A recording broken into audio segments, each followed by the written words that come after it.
bienvenidos una vez más a mi podcast Ana Patricia Sin Filtro. Gracias por acompañarme en un episodio más que estoy segura que les va a encantar. Un episodio diferente a lo que normalmente escuchamos y por qué.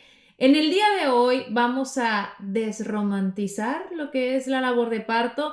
Sí, yo creo que es un momento milagroso, hermoso, desde cierta perspectiva, porque por otro lado, cuando vamos a ser mamás, yo creo que nadie nos dice por lo que vamos a pasar, el sufrimiento, el dolor, las probabilidades de estar en riesgo, bueno, tantas cosas, y es por eso que hoy quiero hablar de este momento, cuando vamos a dar a luz, y no voy a estar sola, voy a estar acompañada por un enfermero perinatal, pero por privacidad, bueno, él no va a estar en cámara si estás viendo este podcast por YouTube o si estás en otra plataforma. Bueno, presta mucha atención y escucha todo lo que nos tiene que platicar, porque justo esta conversación nació o surgió en una plática común, en una plática donde él nos contaba aquellas experiencias, anécdotas, estadísticas, todo lo que ha vivido en sus 8 años haciendo este trabajo. Y realmente todos los que estábamos en ese lugar estábamos sorprendidos como que, wow, ¿cómo es posible que pase eso? Y pasa todos los días cuando una mujer va a dar a luz. Así que, César, te doy la bienvenida. Gracias por estar en mi podcast. Acá se llama Sin Filtro y es por eso que hablamos de esta manera. Tienes 8 años como enfermero especialista perinatal. ¿Qué ha pasado en tu carrera en todo este tiempo que no deja de sorprenderte cuando una mujer llega a dar a luz? ¿Qué tal, Ana? Hola, mucho gusto. Efectivamente, tengo 8 años de experiencia en el área perinatal. Trabajo actualmente en un hospital, soy encargado en el área de tococirugía y como lo mencionaste hace rato, vamos a hablar sobre qué es lo que una mujer debe de saber y qué es lo que pasa dentro de un área de labor o de una área de tococirugía. Te comento y a todo tu público les quiero comentar que cada mujer es diferente al momento de parir, al momento de dar a luz.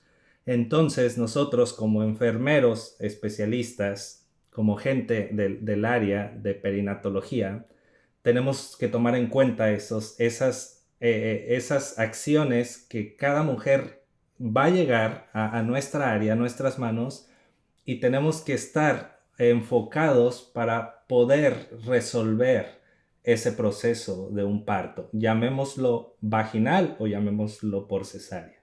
Que muchas veces se decide al momento, ¿no? Si se rompió fuente, si el bebé no viene quizá enredado en el cordón. ¿Qué determina eso? Lo determinan muchas variables son las que determinan en qué momento nosotros debemos de actuar para realizar una cesárea o al momento de determinar en qué momento las vamos a pasar a una camilla especial donde se va a realizar este proceso de el parto. Claro. César, yo comentaba de desromantizar este momento. ¿Y por qué lo digo así? Porque en las redes sociales, cuando una va a tener a su bebé, cuando ya nace, comparte que es el momento más hermoso de su vida, ¿no? Obviamente recibir a tu bebé es mágico. Claro. Pero yo creo que nadie te dice lo que mencionaba en un principio, lo que te puede pasar, los riesgos, lo doloroso que es. Y nadie habla de eso. Y siento yo que se tiene que hablar porque ahí está, siento yo, la clave en que muchas niñas, y digo niñas, se cuiden de no tener un embarazo inesperado, un embarazo no deseado, que haya más control parental, porque tú contabas que llegan ahí hasta niñas de 13 años con un embarazo.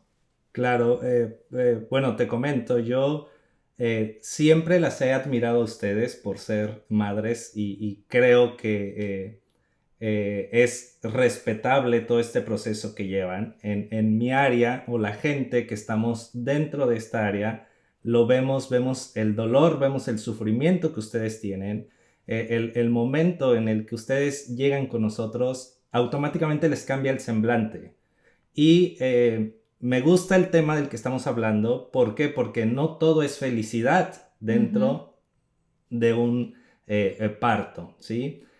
Te quiero comentar, en algunas ocasiones, o la gran mayoría de gente te dice, ya te aliviaste, ¿sí? Vamos a empezar por ahí, porque el parto no es una enfermedad, Claro. ¿sí? Un embarazo no es una enfermedad, entonces es sano y es ético decir, tuviste un parto, no es Que estabas correcto, enferma y ya no te es aliviaste, ¿no? exacto, la palabra correcta es, tuve un parto vaginal o un parto por cesárea, ¿sí? Entonces, el parir, que les quede muy claro, no es aliviarte, es quitarnos de la cabeza el decir, me enfermé o me alivié. No, fue un parto, el cual es el proceso de dar a luz. Claro. ¿No? Y de alivio nada, porque todavía continúa el cansancio, el dolor, bueno, tantas cosas que como madres vamos aprendiendo en el camino.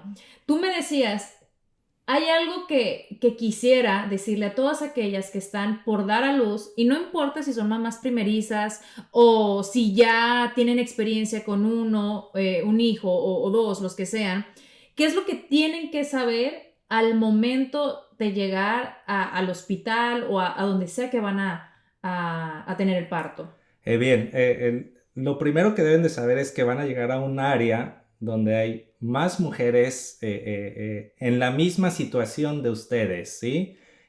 Algunas con otro proceso diferente a un embarazo, porque estamos conscientes y debemos saber que un embarazo a veces nos puede hablar de un aborto o de Una de una interrupción, interrupción. o sea, no introducida. O sea, bueno, sí ha sucedido también eso, ¿no? Que interrumpen el embarazo. Claro, en algunos países ya está legal el interrumpir un embarazo, entonces deben de saber que van a llegar con este tipo de pacientes, deben de saber que hay pacientes que el embarazo no fue como lo desearon, ¿sí? Donde hubo una violencia familiar. Deben de saber que van a llegar con otras pacientes donde el embarazo es gemelar y tienen mucho más riesgo que ustedes o que una paciente que solo lleva un producto dentro, ¿sí? Eso es lo que deben de saber. Otra cosa que deben de saber es que van a llegar a un lugar desconocido con gente desconocida que las vamos a estar valorando, revisando, entrando a su intimidad, ¿sí? ¿Por qué? Porque en mi área, en mi hospital, y yo creo en la gran mayoría de los hospitales donde nos están escuchando, solo entran con una bata Sí. Que les llega a cubrir lo más mínimo en su aparato reproductor, porque ustedes saben que el trabajo de parto es involucrarnos con ustedes en su aparato, en su intimidad propia. Entonces, eso es lo que deben de saber. Eso es de lo principal que ustedes deben saber como mujeres que van a entrar o que están entrando a un área de tococirugía, un área de labor. Algo que yo le decía a César y que yo me di cuenta en el momento en que iban a ser mi primera hija, es que todo el trabajo, hasta que van a ser el bebé, va a venir, ¿no? A este mundo, lo lleva el enfermero. Uno se ve regularmente con el mismo ginecólogo, a veces con dos, tres, porque bueno, no sabes qué doctor te va a tocar, ya sea por el turno de él. ¿Y a qué me refiero? Cuando yo llego, me interno, son los enfermeros, hombres, mujeres, los que hacen todo el trabajo. Ellos te revisan, te hacen el tacto, ven las contracciones, te monitorean. Y ellos determinan, bueno, yo creo que ya es momento de hablar al doctor para que reciba al bebé o en todo caso si va a ser por cesárea, quien va a abrir. Entonces, ustedes están con la paciente prácticamente todo ese tiempo, sean horas, a veces días que se tienen que introducir, no introducir, sino inducir el parto. Inducir.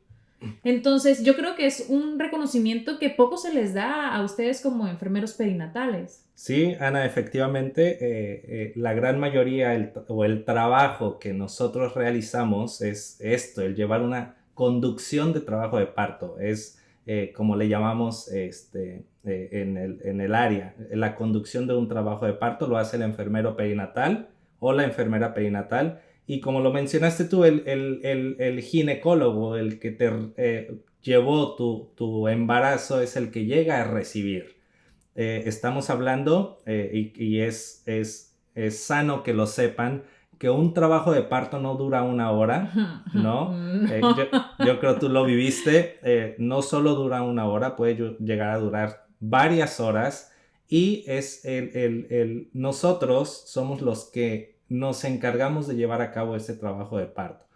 Es una valoración que, como lo mencionaste hace rato, hacemos tactos vaginales que nos ayuda para ver qué tanto está la dilatación y el borramiento del cuello cervical, ¿sí? Uh-huh. Aparte de eso, bueno, ustedes saben, un tacto vaginal es introducir los dedos vía vaginal y de ahí medir la dilatación y el borramiento del cuello. También llevamos a cabo la medición de las contracciones uterinas y tomamos un registro para ver cómo está esa frecuencia cardíaca del bebé, ¿sí? Todo eso nosotros lo realizamos como enfermeros perinatales, y a partir de ese trabajo, de esa conducción, es que se deben de tomar las decisiones apropiadas, porque quiero que sepan o sabemos todos que estamos hablando de 2 vidas. Tanto una vida de un recién nacido o de un producto que está dentro todavía de la madre, y de la vida misma de la madre. Y justo quiero que hablemos de eso y nos centremos en eso. Los riesgos. Hay muchos más riesgos de los que nos podemos imaginar, ¿no? A la hora de dar a luz. ¿Cuáles son? ¿Qué es lo que podría pasar en un parto?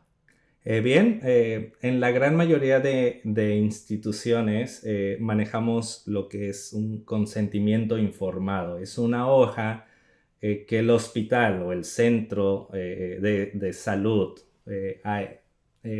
resume o tiene ya escrito, impresa, y que se las hacen firmar a ustedes como ¿A nosotros las madres o al padre, por ejemplo, en este caso? En mi caso, en mi área donde estoy, en mi hospital donde estoy, se la damos a firmar a la madre. A la mamá. ¿Ok? En algunas ocasiones puede ser al padre o al familiar que las acompañe, ¿no? Que debe ser un familiar muy cercano. Exactamente. Desafortunadamente hay personas que llegan sin familiares o sin la pareja que es papá del niño, del bebé. Correcto. Entonces, este consentimiento informado, el cual vienen especificadas algunas circunstancias que se pudiesen presentar en un trabajo de parto, ahí vienen, y ustedes son los que nos firman, los que nos autorizan el proceder, ¿sí? ¿Qué puede pasar? Una hemorragia obstétrica al momento de nacer el bebé. Puede pasar una atonía uterina. ¿Qué es una atonía uterina? Que el útero al momento de nacer no se contrae como debe de ser, no vuelve a su forma normal como debe de estar. Y después de eso, si el útero no se contrae, se procede a una histerectomía. ¿Qué es una histerectomía? Es el retirar por completo la matriz o el aparato reproductor. Y ya no podrían tener más hijos. Y ya no podrían tener hijos, ¿sí? La paciente puede perder sangre, puede perder plaquetas, y puede llegar a una terapia intensiva, a una área donde se controla más, donde está más vigilada, donde puede llegar a caer en un shock, ¿sí? Y obviamente pues es feo nombrarlo y es feo decirlo, pero puede fallecer, ¿sí? Puede morir ella o puede morir el bebé. La preeclampsia es algo de lo que se habla mucho. Es cuando se sube la presión. Efectivamente, sí. Y también es algo súper riesgoso. Es súper riesgoso la preeclampsia. Hay más manifestaciones. La presión, los laboratorios están alterados. Por lo regular, o la gran mayoría de pacientes que llegan a presentar esto son pacientes con obesidad, con hipertensión y con embarazos múltiples. Por eso es ahí donde nosotros, en un control prenatal, hacemos mucho énfasis a ustedes como mujeres, el decir, lleven un control adecuado, eviten tener tantos hijos. ¿Por qué? Porque te lo comento.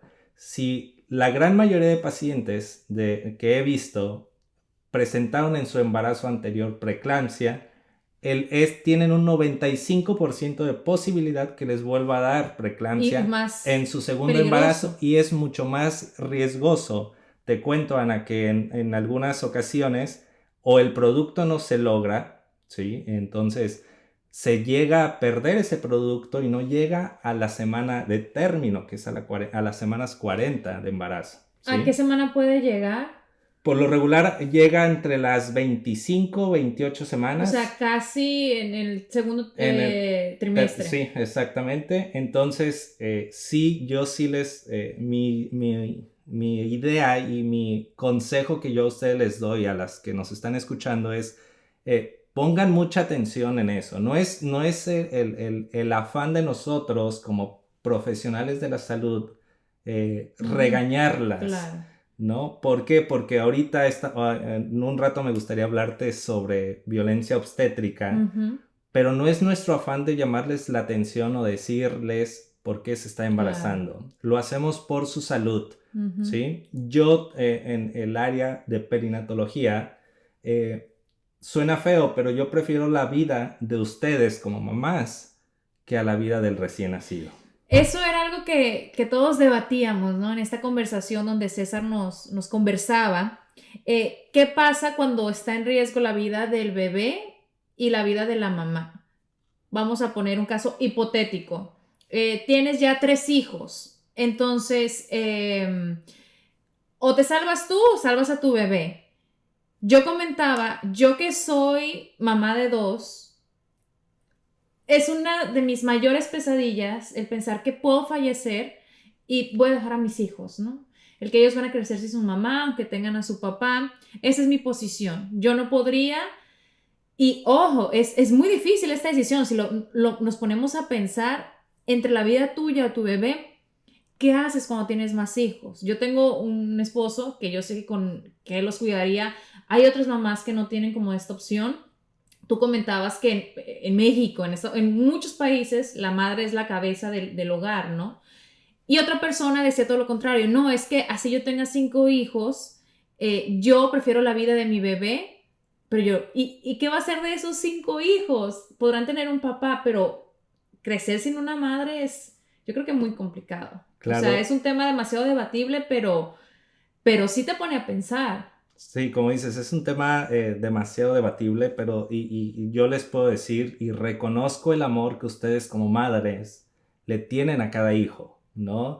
Y lo sabemos, y toda madre nos dice, doy la vida por mi hijo, ¿ok? Lo respeto y lo admiro porque yo creo mi madre haría lo mismo por mí. Pero en nuestra área, y en nuestra cultura latina, que todos lo sabemos, el pilar de una casa son ustedes. Ustedes como madres son las que llevan el pilar. Muchas de ustedes son las que llevan el sustento, las que salen a trabajar para poder comer, para poder educar a esos hijos. Entonces, si yo me enfoco más a salvar la vida de un recién nacido, ¿sí? Que no sé qué futuro tenga, y dejo huérfanos a 4, a 5, a 3 hijos, donde esos 3 hijos pueden no terminar bien, pueden no llevar una vida buena sin el pilar principal de esa casa, que es la madre. Claro. ¿Sí? Nosotros nos enfocamos en salvar la vida de la madre. Es lógico que el pediatra... Entramos mucho en controversia con el pediatra, porque el pediatra llega y me dice, a mí no me importa, a mí salva a mi recién nacido, que es mi área, es mi especialidad, el recién nacido. Sí. Nosotros con bases, como lo estamos hablando ahorita, como se los estoy diciendo, lo hablamos con pediatría. Decir, prefiero salvar a una madre que a un recién nacido. Prefiero salvar una familia que tenga atrás, o que hay una historia por detrás o por delante en un futuro, que un recién nacido que no sabemos qué es lo que pueda suceder. Qué difícil tema. Y sí, es entre la espada y la pared y yo creo que poco se habla de eso. Me encantaría que en las redes sociales ustedes compartan en qué posición se pondrían, porque uno lo puede pensar, ¿no? Pero de la manera que nos explica César, pues te pone todavía a analizar aún más esta situación.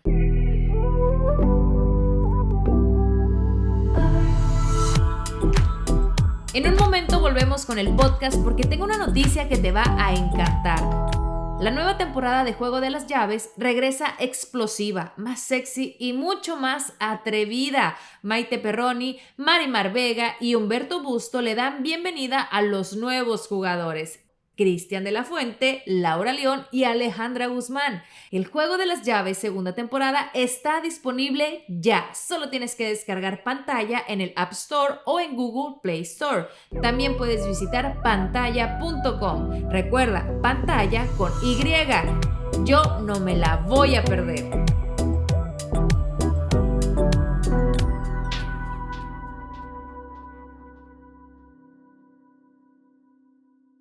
¿Te ha tocado que el padre decida entre la mamá y el hijo? ¿Has estado en esa situación? Sí me ha tocado. Después de una valoración que hacemos, si el parto o el trabajo de parto se nos complica, donde tenemos que proceder a hacer una cesárea de urgencia, ¿sí? Nosotros salimos, en mi área, en mi hospital, salimos a buscar al familiar más cercano. Puede ser padre, puede ser la mamá de la paciente. Ajá. Por lo regular pedimos que esté el padre para evitar problemas legales.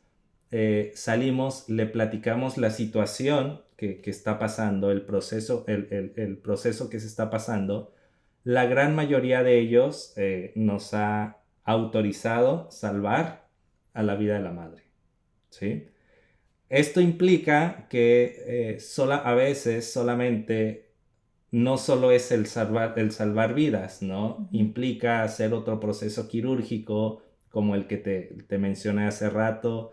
En ocasiones no se salva el producto, no se salva el recién nacido y tenemos que proceder a hacer una histerectomía total, ¿sí? De retirar la matriz, el útero, todo ese aparato reproductor que ustedes pacientes tienen, y pues implica ya el no tener, que la paciente no podrá tener hijos adelante. Claro. ¿Han fallecido embarazadas en ese proceso? O sea, que no hay nada más que hacer. Sí. O sea, yo sé que ha pasado, ¿no? Pero a ti específicamente. Sí me ha pasado. Sí me ha pasado. Es algo muy doloroso, muy feo, te lo puedo decir. Y aparte de todo es un proceso legal. En mi país está muy penada la muerte materna. Es algo que está penado, es algo muy...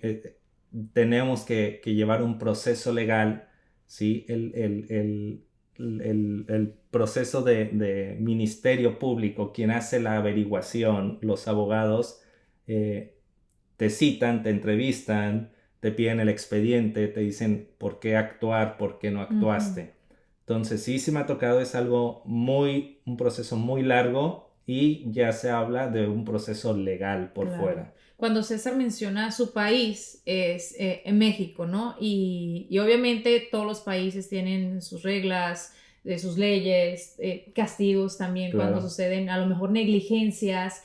Querías hablar sobre la violencia obstétrica. Claro. ¿Qué es eso? ¿A qué te refieres con... Se escucha feo. La violencia obstétrica es algo que nosotros como personal de salud en ocasiones ejercemos con ustedes, ¿sí? Invadimos mucho su privacidad, violamos sus derechos y les quiero decir que ahora ya la violencia obstétrica está penada. Está por la Organización de las Organización de las Naciones Unidas y la Comisión de Derechos Humanos ya está regulada para el proceso de violencia obstétrica. ¿Qué es la violencia obstétrica? Es los daños que nosotros, todo personal de salud, ejerce sobre ustedes, ¿sí? Llámalo médico, llámalo enfermero, enfermera o todo el personal que trabaja en el área de salud. Para poner en contexto esto, César me platicaba, y yo lo puedo recordar de experiencias de mi madre, que cuando ella tuvo sus primeros partos, para que saliera el bebé, por dar un ejemplo a lo que se refiere él, es que se subían arriba de la panza con el brazo y empujaban al bebé, ¿no? Eso es violencia obstétrica. Hay cosas que sí o sí se tienen que hacer, sobre todo si la mamá no ayuda a empujar, y ahora necesitan como primero el consentimiento, ¿no? De la mamá, o sea, al momento de ayudar, por ejemplo, en esa situación de que empujan al bebé con el brazo, o sea, en la panza, para que salga. Claro. ¿Cuál es el procedimiento que llevan ahora para no ejercer tal cual lo que es la violencia obstétrica? Existen varias cosas, ¿no? que nos fomentan la violencia obstétrica. No solo ese proceso que ahorita mencionaste, es una maniobra que nosotros la llamamos Chris Teller, ¿no? Pero no solo es eso, existen más procesos que son llamados o que generan violencia obstétrica con ustedes. ¿Cómo cuáles? Como el hacer un corte. La gran mayoría de tus radioescuchas sabrán que hacemos o se realiza un corte vaginal que le llamamos episiotomía para... Paréntesis, a mí me pasó. Y les voy a decir, esto fue, obviamente uno lo platica aquí, pero es que al final del día ustedes saben más que uno. Yo le decía al doctor, si yo lo voy a tener de forma natural, yo prefiero desgarrarme de forma natural, ¿no? Porque, no sé, mi cuerpo va a buscar la manera. Después que tuve mi primera hija, Luis me dice que el doctor le dijo, voy a cortar aquí, yo no sé por qué lo digo en minúsculas, porque sé que lo hizo de esa forma, sin que yo me diera cuenta. ¿Por qué? Porque yo le había pedido lo contrario. Entonces, ¿por qué optan por hacer un corte antes de que haya un desgarre natural? Muchas veces, o la gran mayoría de compañeros, colegas, optan por hacer un corte porque nos ayuda o nos evita un desgarro más profundo, ¿sí? Uh-huh. Se tiene conocimiento, ya se ha estudiado, que no es necesario hacer un corte. Uh-huh. Existen maniobras al momento de atender el parto que nos indican que no es necesario hacer un corte. ¿Por qué lo llegan a hacer? Muchos compañeros lo llegan a hacer porque están casados o están estudiados con la antigua escuela, ¿sí? Lo sabrán, o la gran mayoría lo habrán escuchado de tías, de primas, que a hospital donde llegan es por ley hacer ese corte, lo cual ahora está en algunos hospitales, les puedo decir que está contraindicado hacerlo, ¿sí? Es un corte que nos ayuda a liberar un poco más la cabeza, el cuerpo, que salga más fácil, que salga más fácil para evitar algún desgarro en su área genital, que después nos puede llegar a costar un poco más trabajo. Uh-huh. Reparar. ¿Qué hablo de reparar? Lo suturamos con un tipo de sutura que el cual la gente que nos está escuchando sabrá que es una sutura especial que se absorbe, que su cuerpo sola la absorbe. Gracias a Dios. Y que les pedimos solamente llevar a cabo una limpieza genital adecuada para evitar alguna infección. Claro. Yo digo gracias a Dios porque cuando estaba yo en ese procedimiento, una de mis mayores temores era eso, los puntos, ¿no? Porque uno está con la idea de que tienes que ir a quitarte los puntos. Me dice, no te preocupes, eso el cuerpo lo absorbe. Ok, violencia obstétrica, y como esos hay muchos más ejemplos, pero tú mencionas que antes de cualquier acción se le informa a la paciente. ¿Qué pasa si tiene anestesia total? Ok, si llega a haber algún proceso que nos está saliendo un poco fallido, ¿sí? Que debemos de intervenir en un proceso, sabemos que para hacer o si vamos a llevar a cabo un proceso de anestesia general en una paciente, sabemos que va a ser una cesárea, ¿sí? Un proceso de anestesia en una paciente, de una anestesia general, dormir por completo a la paciente, nos está hablando ya de un proceso muy grave, muy complicado, ¿sí? Por lo general no se opta o no se realiza. ¿Por qué?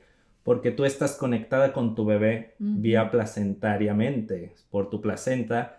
Entonces, al pasarte medicamentos para dormirte por completo, los mismos que tu cuerpo entran a tu cuerpo Entran y al entran bebé. al bebé, ¿ok?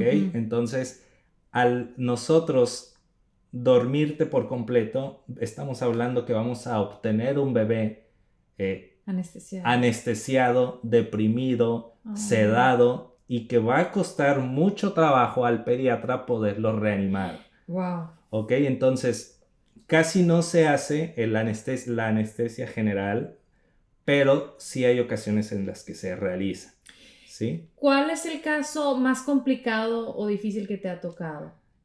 Híjole, la verdad, a mí en lo personal me han tocado varios casos y a mí me duele, me pega mucho el poder llegar a mi área de trabajo, y les cuento, mi área de trabajo están por camillas, tenemos alrededor de 15 camillas O sea, ¿pueden tener al mismo tiempo 15 mujeres en labor de en labor de parto? parto, ¿correcto? Entonces, a mí me pega mucho el llego y valoro cada paciente diferente, y en alguna de ellas, el que cumplió los 9 meses y el bebé falleció dentro de ella, y que la segunda camilla está en un trabajo de parto y que está escuchando su bebé bien, está sano, ese proceso de duelo que está viviendo una y que la otra está sí con dolores, pero sí emocionada, sí feliz, porque está escuchando el corazón latir de su bebé. Ese proceso de duelo a mí es lo que más me pega, el poder ver el sufrimiento de una paciente Que perdió a su que bebé. perdió a su bebé y que deseaba tanto a su bebé, y que la otra paciente de 15, 16 años, como es en mi país, lo estamos viviendo ya normal, que a veces no deseaban ese embarazo y está ahí, tratándolo de dar a luz, tratándolo de parir. Eso es lo que a mí me pega mucho. La persona más joven que te ha tocado a ti, 13 años. 13 años, la paciente más joven en México. 13 años, o sea, ¿qué hacía yo a los 13 años? Me comía los mocos, yo creo, qué bárbaro. Yo creo que el tema de la sexualidad sigue siendo, en México sobre todo, y también acá en Estados Unidos, porque muchas personas que vienen a este país se quedan, ¿no?, con aquellas ideas de, ay, no le vamos a hablar a nuestros hijos de sexo, y yo creo que ahí está la prevención. Todo lo que va a conllevar el salir embarazada, no solamente los 9 meses en la labor de parto, y la responsabilidad que viene después de tener un hijo. Yo creo que es un tema que más se debe hablar, y sobre todo la educación sexual. César, ¿ha llegado alguna mujer que no tenía idea que estaba embarazada a dar a luz? Sí me ha tocado, suena gracioso, chistoso. En lo personal te voy a decir algo, Ana, no les creo. ¿Por qué? Porque ustedes como mujeres están muy al pendientes de su cuerpo, de su organismo. Sabemos que al quedar embarazadas ustedes ya no van a llevar un proceso de menstruación, como lo dice la palabra menstruación, mes con mes, ya no lo van a llevar. Hay otros datos significativos que el embarazo les da, ¿sí? Los senos se congestionan porque empieza a haber esa producción láctea. Muchos cambios que ustedes como madres, como mujeres, los viven, ¿sí? Hay pacientes que han llegado con un sobrepeso que me dicen, es que vengo porque tengo un dolor estomacal, ¿sí? Al momento de nosotros hacer un ultrasonido, un rastreo, una valoración, le decimos, señora, ¿está en trabajo de parto? Ellas aseguran que no, que se cuidaron, que no tienen nada, pero están en un trabajo de parto. No sé si lleguen con nosotros, la verdad te mentiría, si ellas nos están mintiendo por X circunstancias, ¿sí? Circunstancia que a lo mejor una jovencita a lo mejor el marido se operó y... Sí, no, ve tú a saber, puede trae haber... consigo muchas cosas, ¿no? Lo hablaba hace rato, una violencia familiar. ¿Qué tal si una jovencita de 15 años los papás no se pueden enterar que está embarazada? Si el marido la golpea y va por su quinto hijo, o si de las peores cosas sufrió una violación, Claro. ¿no? Sí me ha tocado, es muy difícil, pero llegan con nosotros a parir, a dar a luz, a tener ahí al bebé, ¿sí? Lo desconocen ellas, no te mentiría, te lo dije hace rato, tal vez sí llevaron un control, tal vez no, pero con nosotros llegan argumentando que desconocían el proceso en el que iban. Wow, eso sí es como de película, ¿no? Yo creo que podríamos pasar horas y horas hablando de este tema, porque conversación, discusión, debate puede surgir de todo. Claro, muchas cosas. Pero yo creo que es importante, ¿no? Ir abriendo camino sobre esto, porque sí, hay todavía mucha desinformación. Hay, yo creo que experiencias que nosotros, las que somos madres, tenemos que dejarles saber a quienes apenas van a pasar por este proceso, que sí, que es bello, pero tiene también su lado oscuro, su lado difícil, complicado. César, gracias por acompañarme en este episodio, por hablarme de tu experiencia, de tu profesión y por abrirnos los ojos todavía a muchas cosas que nosotras a veces nos cegamos. La sociedad se ciega, la familia. ¿Hay algún consejo, recomendación para todas aquellas mujeres y hombres? Porque, ojo, el embarazo también involucra a los hombres, a los padres. Claro. ¿Que tú quisieras dejarles saber? Sí, yo me gustaría darles un consejo que hablaran primero con quien tenga niñas o hijos en casa, hablar sobre educación sexual. Es de suma importancia hablar de educación sexual para evitar embarazos no deseados. Lo dijiste hace rato, el embarazo no solo es de la mujer, es de dos personas que quieren o desean concebir a un hijo. Los hijos no son sencillos, no son fácil de educar, son costosos el mantener. Un embarazo no es el querer salir de casa de los papás, el querer amarrar a un hombre y tenerlo, el querer caerle bien a la suegra porque le está dando un nieto. No, deben de pensar muy bien las cosas para antes de hacerlo, ¿sí? Y a las que están embarazadas las invitaría a tomar un curso de educación prenatal, a informarse de qué es lo que van a vivir en un trabajo de parto, que nos ayuden a nosotros como personal de salud, que sí, no nos gusta violentarlas obstétricamente porque no es sano ni para ustedes ni para nosotros hacerlo. Las invitaría a tomar un curso, ¿sí? En ocasiones los cursos suelen ser caros, pero tenemos ya la herramienta del internet.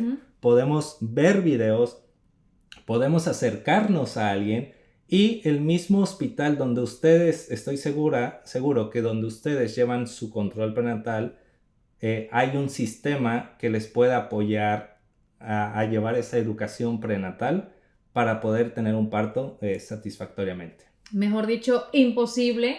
Y qué bueno que mencionas lo de, o sea, lo que conlleva tener un hijo. Yo anteriormente, en uno de los primeros episodios de mi podcast, creo que hablo sobre el control parental, ¿no? Porque mi esposo y yo decidimos tener solamente 2 hijos. Porque no solamente es si te alcanza el dinero para mantenerlo, claro, es si te alcanza tu tiempo, o sea, con el trabajo, con los demás hijos, tu paciencia, porque también los hijos necesitan paciencia de uno, amor, son muchísimas cosas. Entonces, gracias por acompañarnos en este episodio, gracias César por toda esa valiosa información que estoy segura que le va a ayudar a muchas personas. Y si les gustó este episodio, déjenmelo saber, por supuesto, aquí en los comentarios de la plataforma donde hayas escuchado este podcast y por supuesto en las redes sociales, que nos compartan sus experiencias y ya sea por Instagram, Facebook, en YouTube y por supuesto en las de Pitaya FM. Los espero la próxima semana con un episodio más de Ana Patricia Sin Filtro.